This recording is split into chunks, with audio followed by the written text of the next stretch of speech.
Magandang gabi uli sa bawat isa. At salamat muli sa Panginoon. Di ako magkasya. Hindi ko na nga inuubos yung pagkain. Yan. Magandang gabi po muli sa maging sa mga nanonood online. Magandang gabi po sa bawat isa. Patuloy po tayo sa ating relationship talk. Last Thursday, pinag-usapan natin what love is all about. At nakita natin doon, natutunan natin na ang pag-ibig ay hindi lang siya damdamin. Ay, salamat. At ngayong gabi, ang pag-uusapan naman natin, yan. True love has no reason. A kingdom preaching on love, free will, and divine nature. So, handa na po ba ang lahat? Okay na po ba? Okay, let's play. Parang nasa game show lang, no? Para medyo man naman tayo. So, true love has no reason. Sabi ko nga kanina, nung last week, pinag-aralan natin yung the most misunderstood element in relationship. Yung love. No? Kasi minsan nakala nila yung love is yung damdamin. No? Kapag nakita mo yung para sa'yo, yung the one, magkakaroon ka ng mag-i-spark yung mata mo. Parang bibilis ang tibok ng puso mo. So, pag-aralan natin doon na love is not an emotion. So yung emotion is a chemical reaction ng ating brain. Hindi siya yung decision. Sabi dyan, love is a choice and a decision. Kaya napakaganda na maunawaan natin na ano ba tong pag-ibig na pinag-uusapan natin. And even sa relationship, no? Ano ba ito na ating pinag-uusapan? Ano ba yung reason? So if I may ask you, sa mga mag-asawa dito, mga mag-shoota, no? Mga mag-boyfriend, girlfriend, no? If I may ask you, at kung pwede nyo sagutin, maraming salamat, ano po yung pinaka-nagustuhan ninyo sa inyong partner? Ano yung kanyang physical traits na masasabi nyo na nagustuhan nyo sa inyong partner? Meron ba pwedeng mag-share kung ano yung nagustuhan? No? Ako yung nagustuhan ko sa aking kabiyak, yung pag ngumingiti siya, nawawala yung mata. Parang guhit na lang. No? Parang nagiging Chinese siya. So, yun yung nagustuhan ko sa kanya. Dati pagka nagjo-joke ako, tapos tatawa siya, tinitingnan ko kung nakatingin pa ba siya sa akin. Kasi guhit na lang yung mata eh. Wala na siyang makita. So, meron po ba na gusto mag-share? Ano yung nagustuhan nyo? Anong nagustuhan sa inyong kapareha? Wala? Sige po, wag po tayo mahiya. Wag po kayo mag-alala, sa akin lang nakatutok yung camera. Sige po, meron po. In 5, 4, ayan, sige. Sige po, opo. Sige po. Para, ano po yung nagustuhan nyo sa, kasi nung last week, siya yata yung siya yung nag-share di ba? So, ikaw naman kung ano yung nagustuhan mo sa kanya. Siguro yung physical trait. Walang physical trait. Yung physical trait. Joke lang. Yung trait niya naman po, siguro sa character, talaga yung pinaka-na-appreciate ko sa kanya. Kasi actually, hindi naman ako tumitingin sa panglabas din to na ang naanyo ba. So, yung pagiging masipag niya po and caring and faithful po for the parang whole years po na pagsasamahan namin. Yan po. Salamat. So, hindi siya tumitingin sa panlabas na anyo. Nakita niyo yung mga organs mo, sir.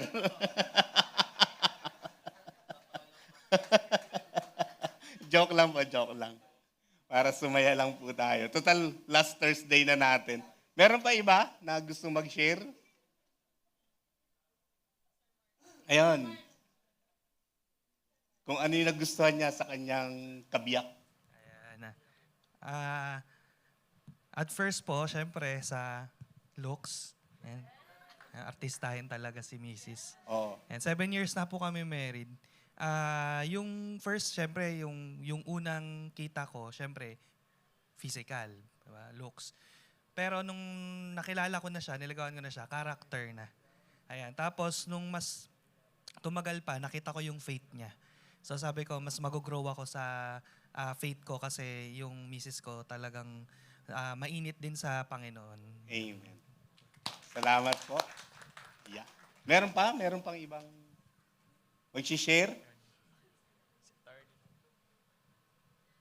Sa mga mag-boyfriend, girlfriend, ano nagustuhan nyo sa isa't isa?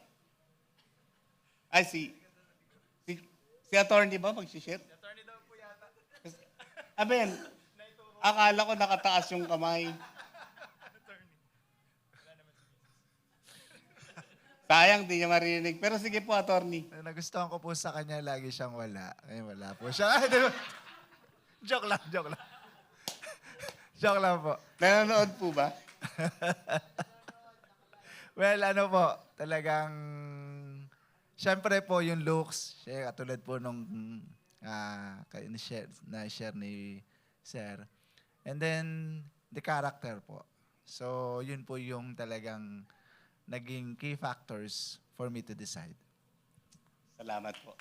Salamat po sa mga sharing time natin sa gabing ito kung ano yung mga nagugustuhan. Si Aisa daw po, anong nagustuhan niyo po kay Sir Vince? Ano nagustuhan niyo kay Pastor, Ma'am?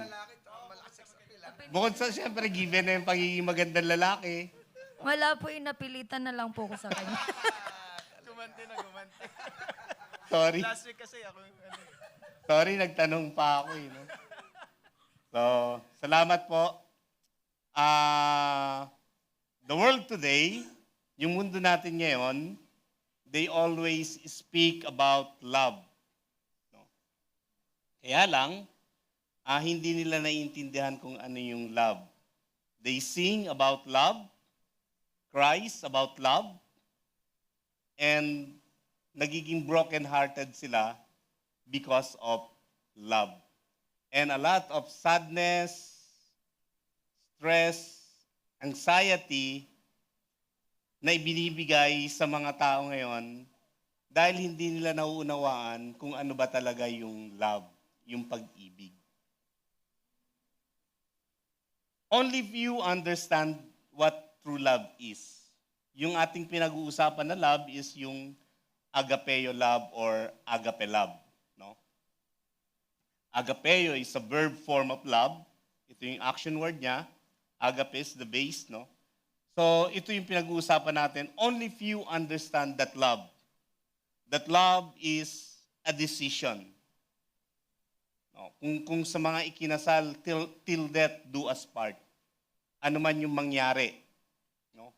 Nagtutulungan, kung ang isa ay medyo sumemplang o sumemplang, ay inaalalayan niya ito na makabalik uli sa tamang landasin. No? Dahil nanumpa sila sa Panginoon yung kanilang covenant. No? Hindi ito yung kanilang contract, kundi yung kanilang covenant na pinanumpaan.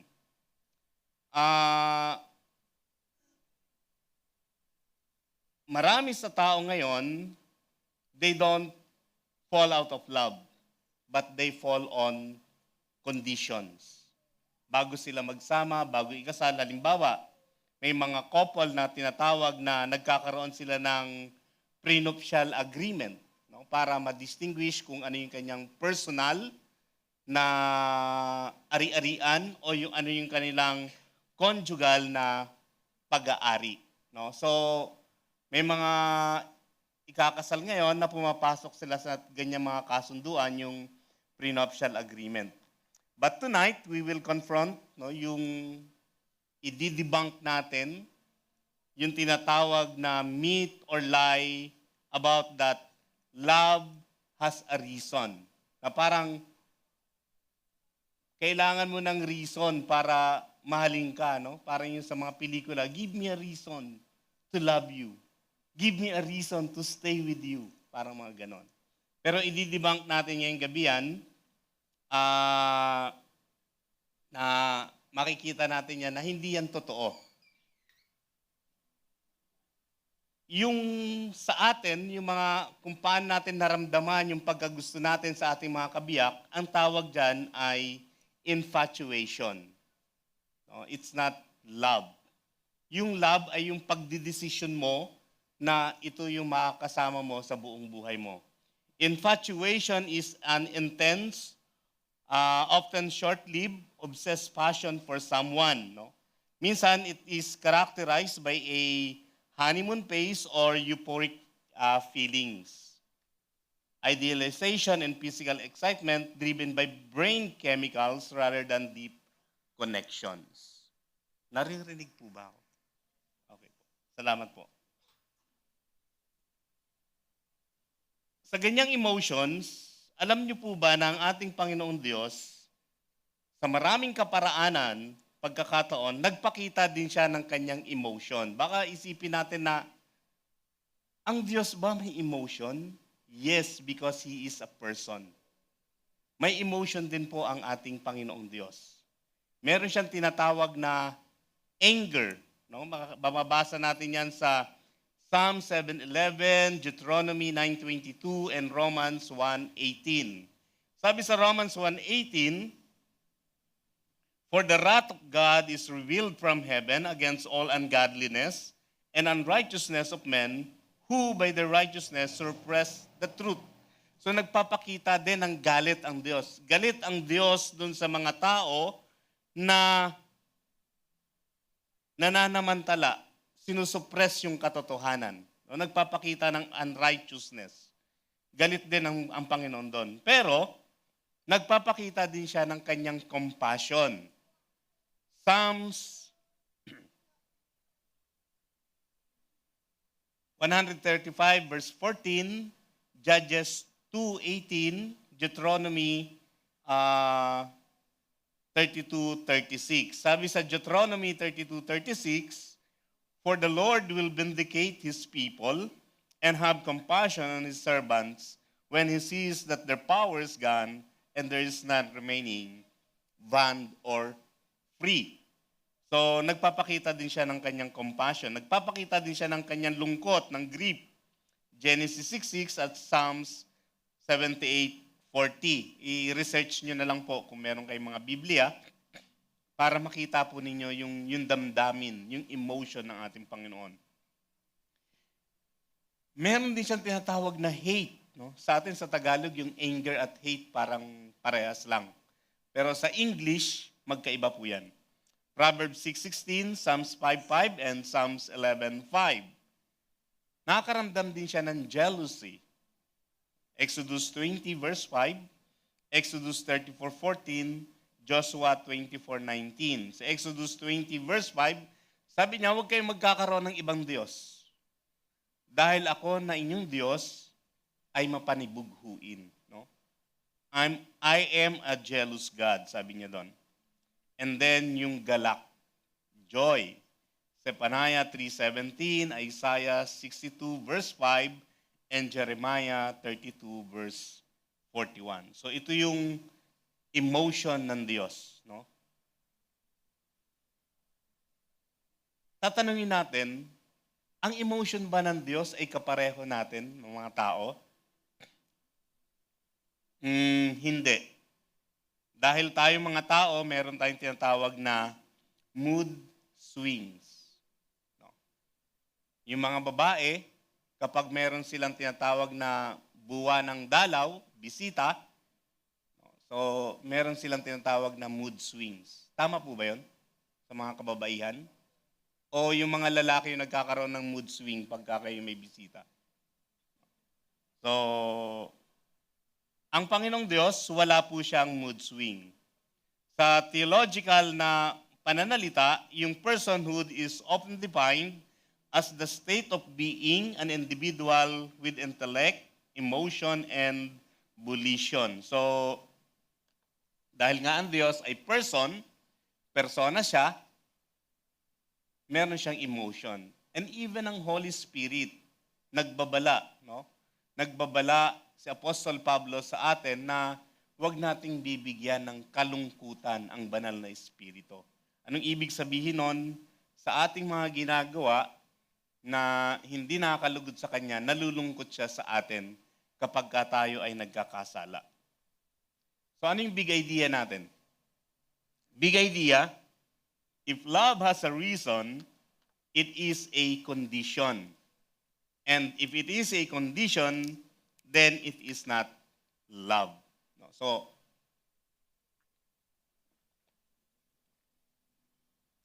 pag nagbigay ka ng condition sa taong mamahalin mo, nagbibigay ka ng kontrata. It's a contract. It's a deal. It's a transactional. Hindi siya transformational. Yung pag-ibig ay nagtatransform, nagtuturo sa atin upang maging maayos ang ating buhay. In 1 John 4:16, sabi diyan, "And so we know and rely on the love God has for us. God is love. Whoever lives in love, lives in God, and God in them." Diyan sa 1 John 4:16. So, meron tayong 4 na puntos dito na ating pag-uusapan upang mas maunawaan natin na that love has no reason to love. One is the mystery of God's love. That's the point number 1. Sabi sa Romans 5:8, "But God demonstrates His own love for us in this, while we were still sinners, Christ died for us." Kung babasahin natin ang Biblia from Genesis to Revelation, hindi natin makikita o wala tayong mababasa na inibig tayo ng Diyos dahil meron siyang dahilan. We will not see single reason, any single reason why God loved us. Walang ganon. In Psalms 103, kung bibigyan natin ng pansin, hindi ko na po linagay dyan, i-search nyo na lang po. Ipinapakita ng Psalms 103 how God loved us at kung gaano kalawak, kalalim ang kanyang pag-ibig sa atin.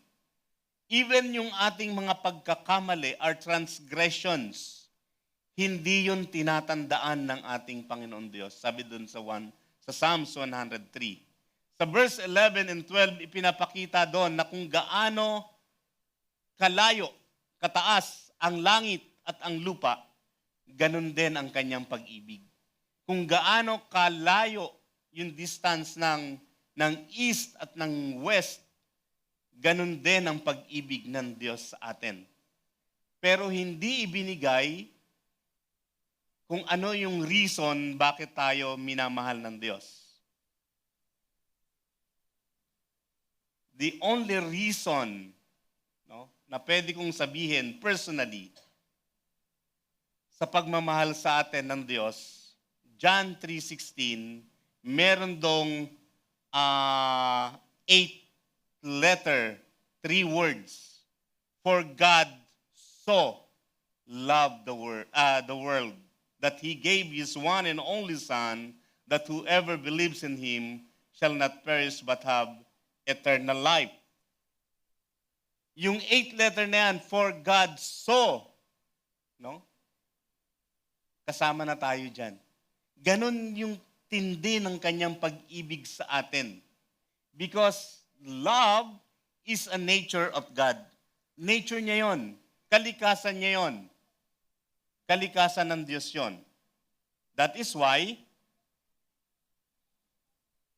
isineselebrate natin, bagamat this is not the accurate date ng kanyang kapanganakan, but we celebrate Christ's birth, Christmas. At gusto ko lang isegue, bigyan ng may mga tatlong layunin yung Christmas. The purpose of Christmas, bago tayo mag-iwalay, no? Magkikita-kita ulit tayo next year, January.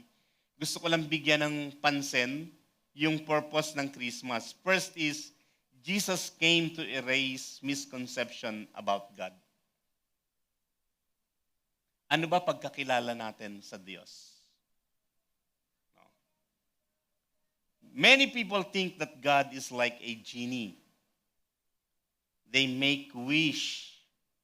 Sabi nga ni Boss Kay kanina, kahit anong luhod mo sa negosyo mo, kung hindi mo matututunang i-manage ng tama yung negosyo mo, hindi yon maayos.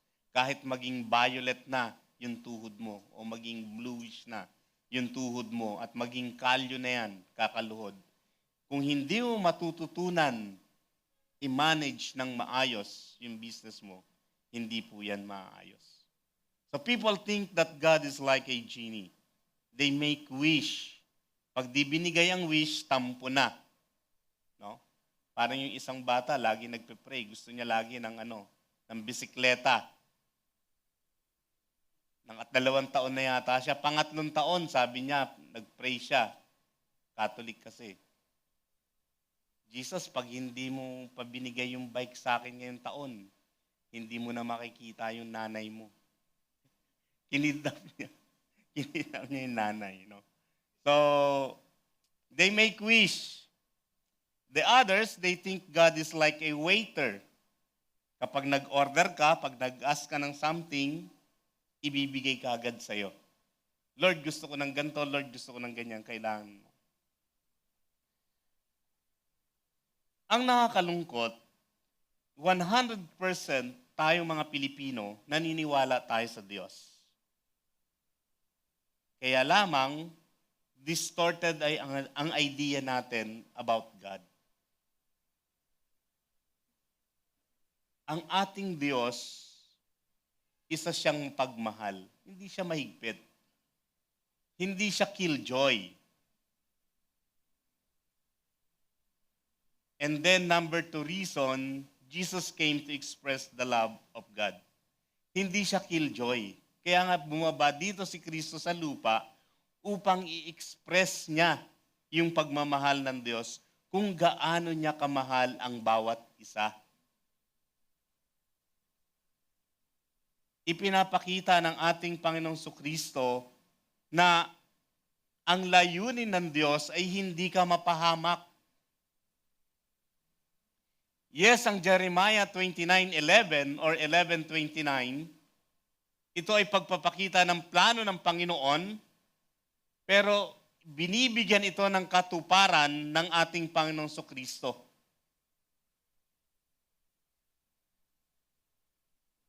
At pangatlo, Jesus came to enable a relationship with God.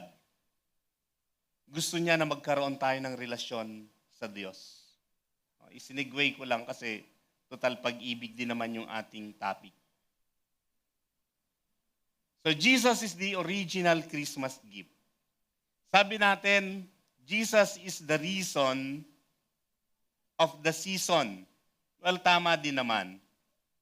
Pero ang pinakatotoo, you are the reason of the season. Tayo yung reason ng season. Bakit? Because God incarnate for your benefit. Bumaba si Kristo, nagkatawang tao si Kristo para mag-benefit tayo. Tayo yung pinaka-reason ng season. Okay? Jesus did not give us a religion. Hindi siya nagbigay sa atin ng religion. No? Na magpamiyembro ka sa CLCC, ikaw ay maliligtas. Hindi ganon. But Jesus established relationship. Gusto niya na magkaroon tayo ng relasyon sa Kanya. Jesus wants you to become part of His family and become the citizen of His kingdom. Sabi ni Pablo sa Pilipos, heaven, no? Langit yung ating tunay na tahanan, na tayo'y dumadaan lang. So, every person is loved by God at gusto niya na maging part tayo ng kanyang pamilya. In John, 1 John 4:17, sabi diyan, "And this is how love is made complete among us, so that we will have confidence on the day of judgment. In this world, we are like Jesus." No? Sabi ko nga, di ba, nung mga nakaraan, ito yung dinedevelop natin na kultura. Kung bakit tayo nagdi-discuss ng business according the Word of God, and then after nyan, yung relationship. So that yung kultura na nai-establish natin, kapag tinitingnan tayo ng mga tao, they look at us like Jesus. Sabi dito, in this world, we are like Jesus. God demonstrates His love when we were still sinners. Sabi din sa Romans kanina. Hindi niya dinemonstrate yung kanyang pag-ibig nung magsisi ka. Yung pagsisisi mo, yun yung response mo dahil sa pag-ibig niya. Hindi niya dinemonstrate yung kanyang pag-ibig nung nagbe-behave ka. At hindi rin natin deserve, no?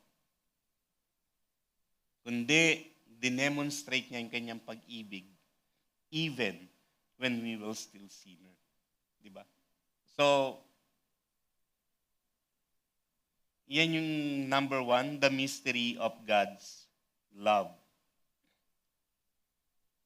So, key revelation, sabi dyan, if God's love can be explained, it will stop loving and start being a conditional.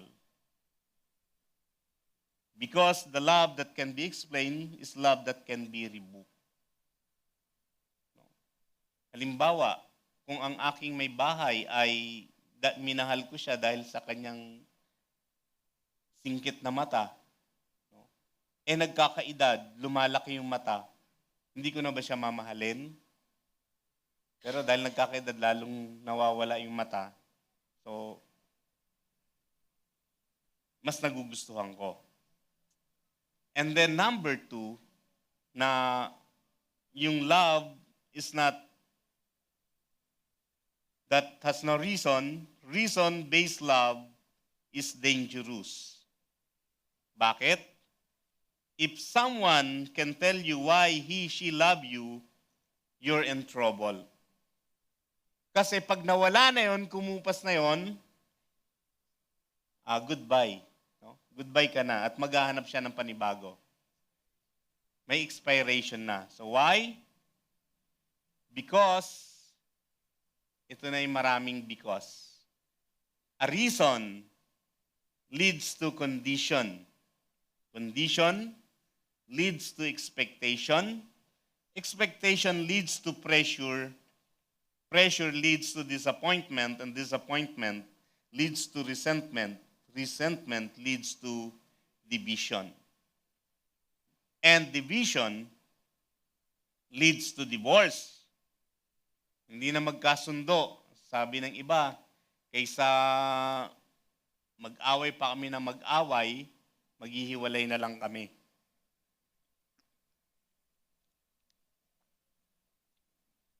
And then divorce leads to the death of relationship. Ingatan po natin yon. Broken relationship create dysfunctional families. Dysfunctional families produces broken societies. Broken societies result to national decay. Di ba? Grabe, no? Hinanapan mo lang ng dahilan yung pag-ibig mo. Naging national decay na, naging national issue na. Bakit? Kasi nagbibigay tayo ng condition. At kapag lahat tayo nagbibigay ng condition, sa malamang, nabe-break natin yung contract, magkakasira. So conclusion, a private decision to love conditionally eventually becomes a national crisis. dadami yung mga kliyente nga hawakan ni attorney. Dadami yung mga kliyente na kailangan niyang ayusin. Because love, unconditional love, will only activate if they benefit from it. Di ba? Mamahalin kita kapag ka may nakikita akong benepisyo sa pagmamahal ko sa'yo. Kakalungkot naman, no? That's why love has no reason. Mga mag-asawa, huwag niyong tatanungin yung asawa mo, bakit mo ako minahal? Tapos pag sinabi ng asawa mo na, wala naman dahilan para mahalin ka. Naggagalit ka na, nagtatampo ka na. Siguro may iba na to. Hindi po ganun, ha? Nation collapsed not because of lack of finances, but because of lack of unconditional love. Nagko-collapse ang bansa.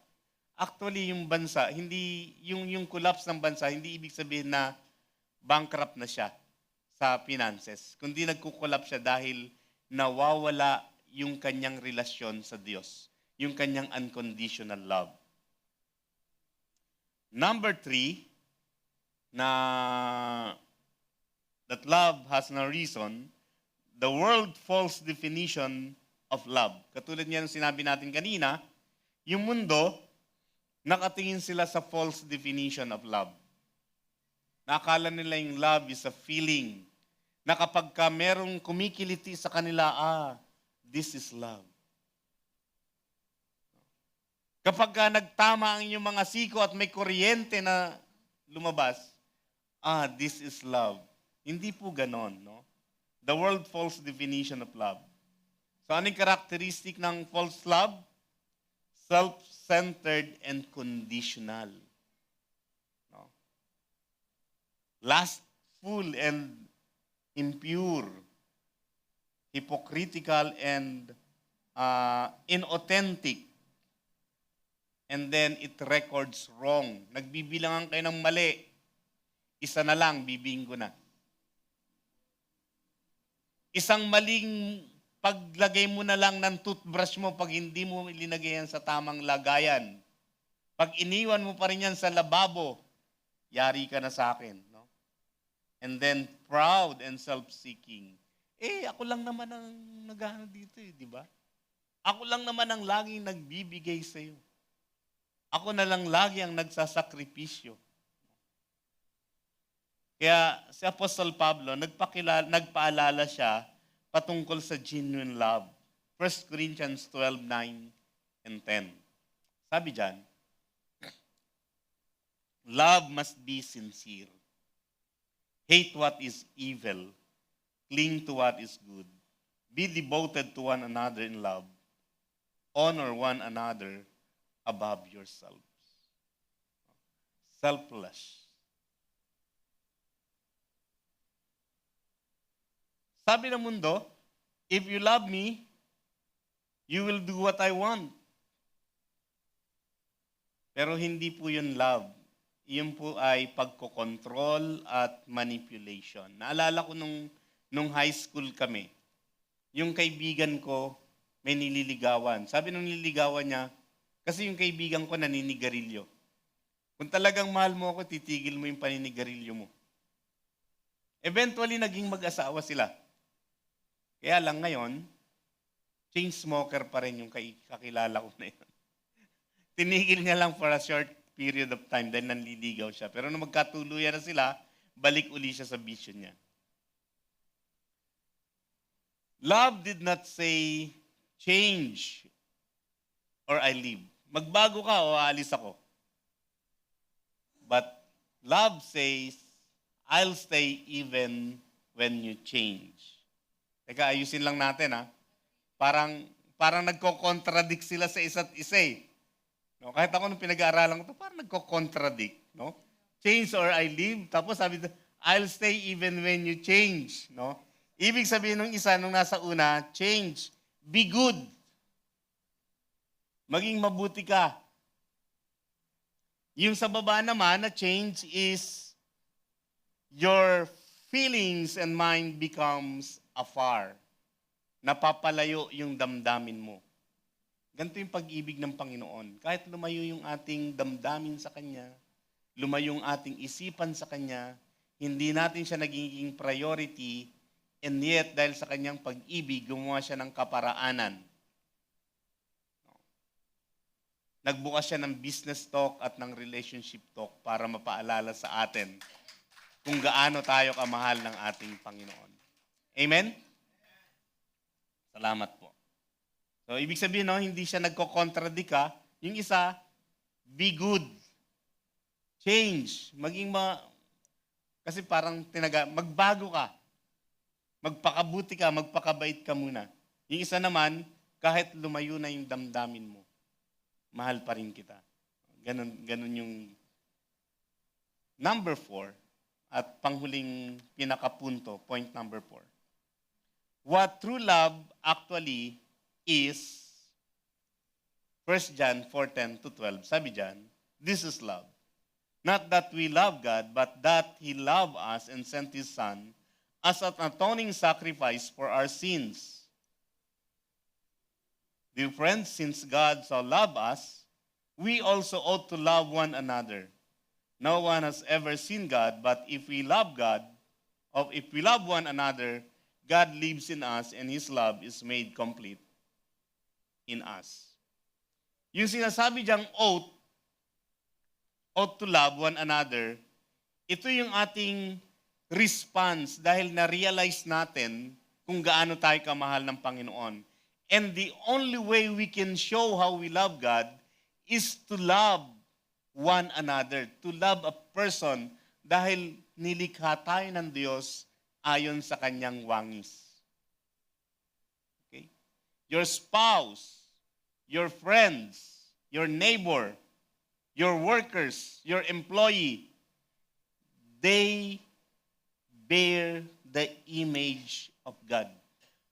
At may papakita lang natin ang ating pagmamahal sa Diyos kapag nagmamahalan tayo sa isa't isa.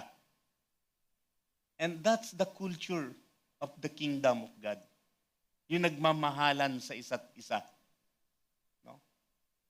Naalala ko yung sabi ni Kagawad, no? Yung may umano sa'yo na kotse, sir? No? Binuksan ni Kagawad ng salamin. I love you. Tama ba, Kagawad, yung pagkakakwento ko? So sabi niya, I love you. No? Ibig sabihin, that is our decision because we realize how God loved us and we realize we ought to love one another is a decision how we can show that we love God. In marriage relationship, it means we will continue living in God's guidance. Sa marriage relationship, ganun din po. That we continue living in God's guidance. Yung kung paano tayo ginaguide ng Panginoon. Kung paano tayo ginaguide ng Panginoon bilang mag-asawa, magkaibigan, nananatili tayo doon. True love, sabi dyan, is a free will.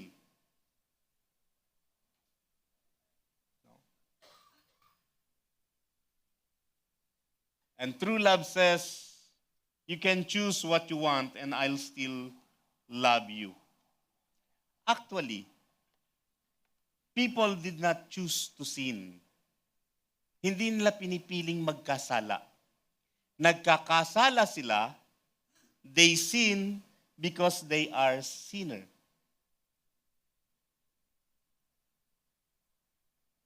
Katulad din natin, hindi natin pinili na maging Pilipino, di ba?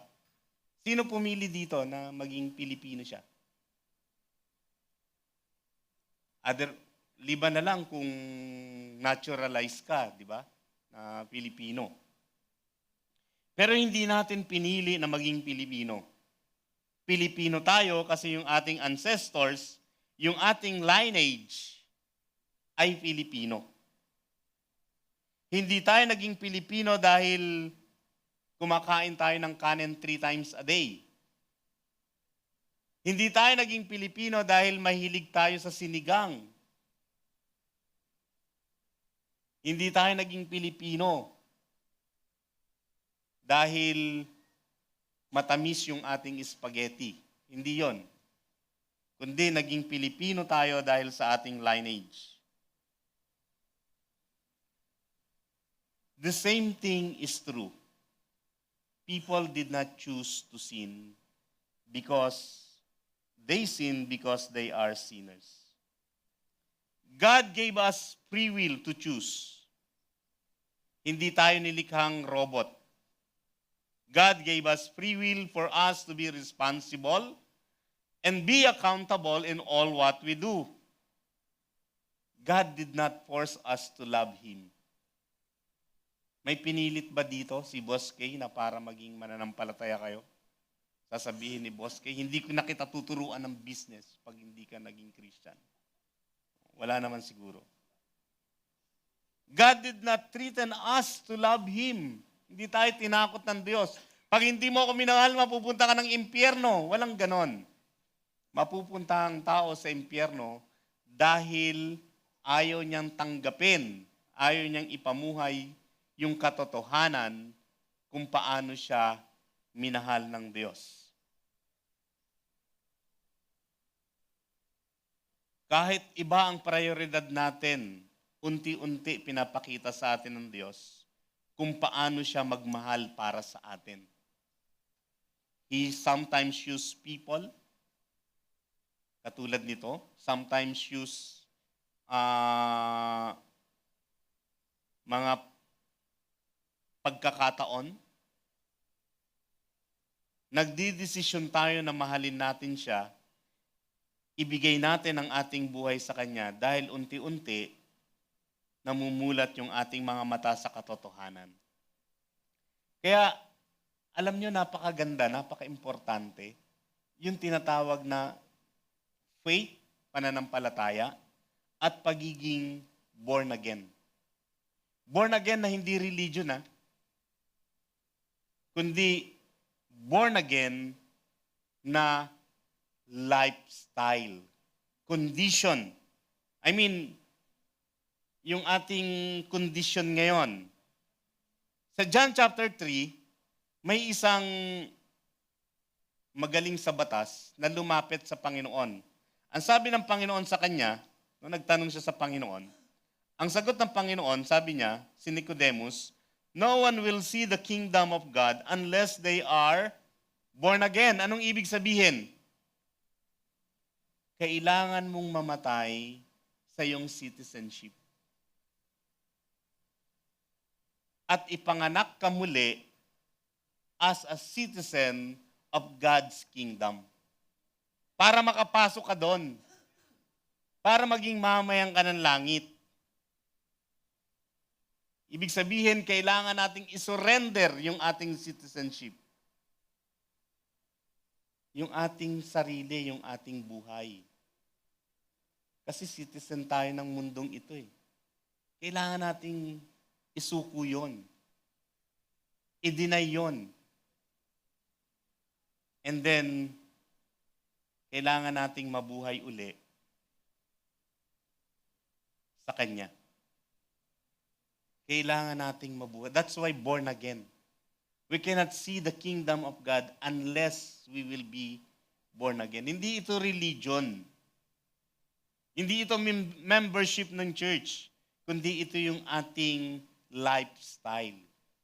Ito yung ating uri ng ating buhay.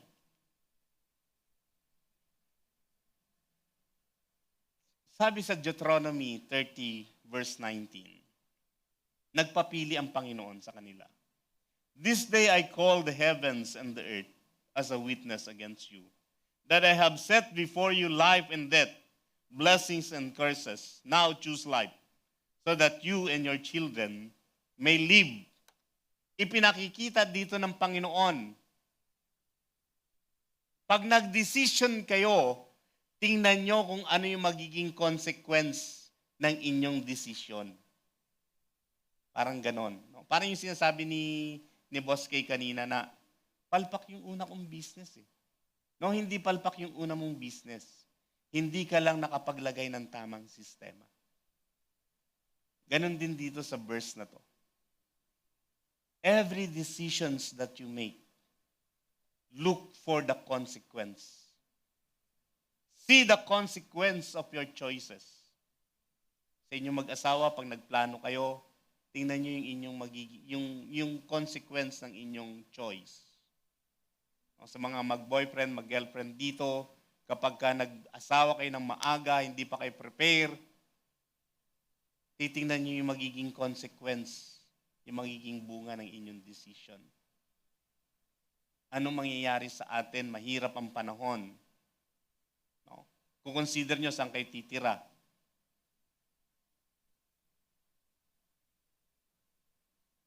Ano magiging trabaho? Ano yung magiging business? No? Sabi ng Panginoon dito, kapag nag-decision kayo, sabi niya dyan, now choose life so that you and your children may live. Huling pananalita ito ng Diyos kay Moses bago sila pumasok sa Promised Land at bago kunin ng Panginoon si Moses. Kapag kayo ay lumiko, sabi niya, kaparusahan ang naghihintay sa inyo. Kapag kayo dumiretso na natili kayo sa aking aral, pagpapala ang inyong kakaharapin. Now, sa inyong desisyon, titinan nyo lahat ng consequence. God gave choices without removing love. Yes, dinidisiplina niya yung mga Israelita, imbes na 40 days, naging 40 years, pero nandun pa rin yung pagmamahal niya. Pinakamaganda ditong makita yung sa Luke chapter 15. Sino nakakalam ng story ng prodigal son? Alam nyo yun? Tatandaan nyo?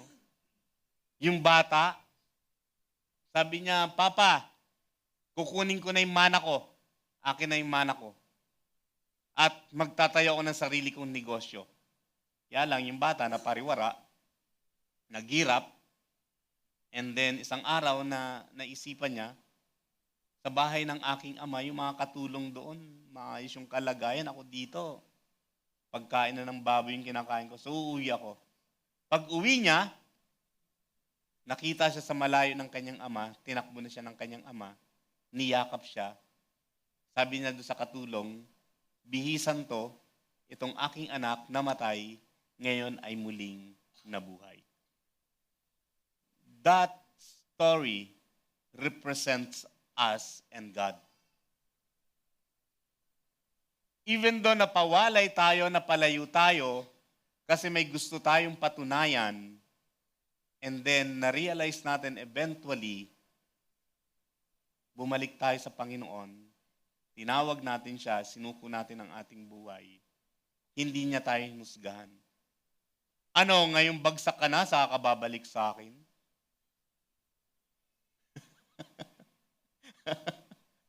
Ano, dahil naghihirap ka na, babalik ka na sa akin? Hindi siya nagganon, kundi sabi niya, bihisan, suutan ng singsing, itong aking anak na matay, muling nabuhay.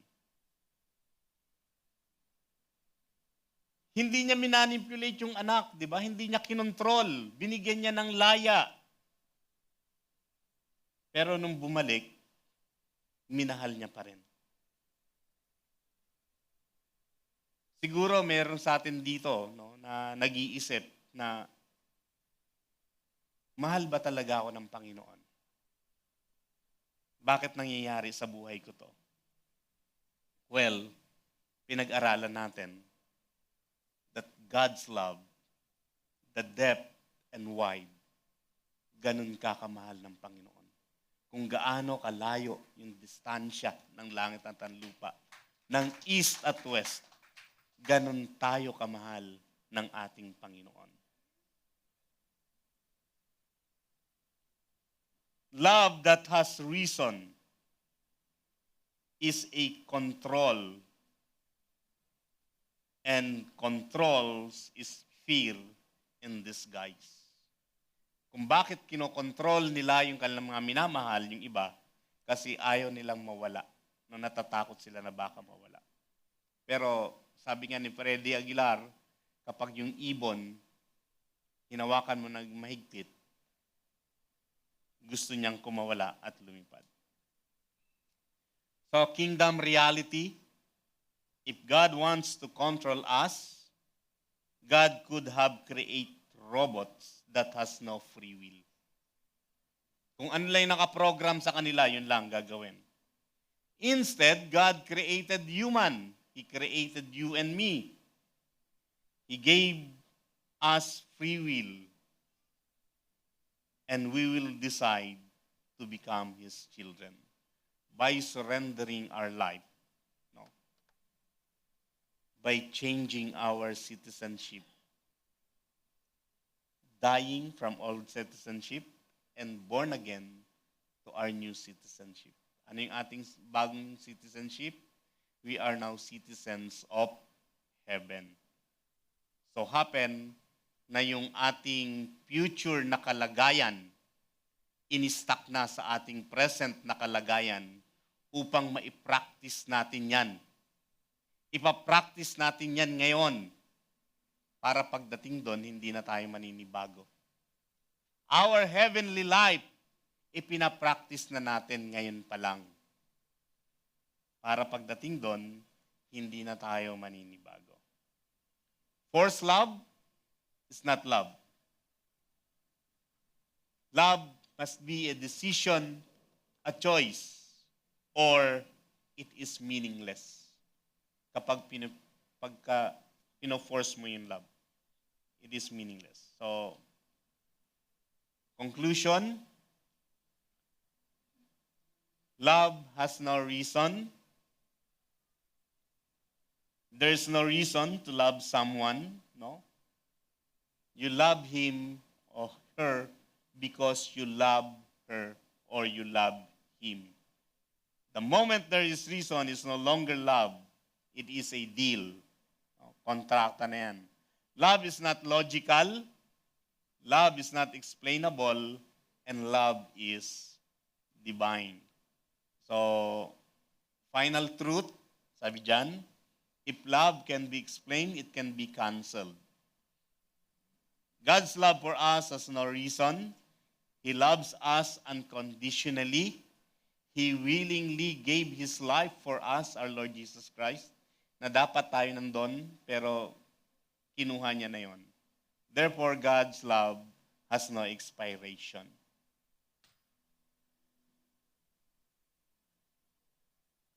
So, declaration, let's declare this. Basahin uli natin din ng sabay-sabay. 1, 2, 3, go. True love cannot be explained. It is expressed.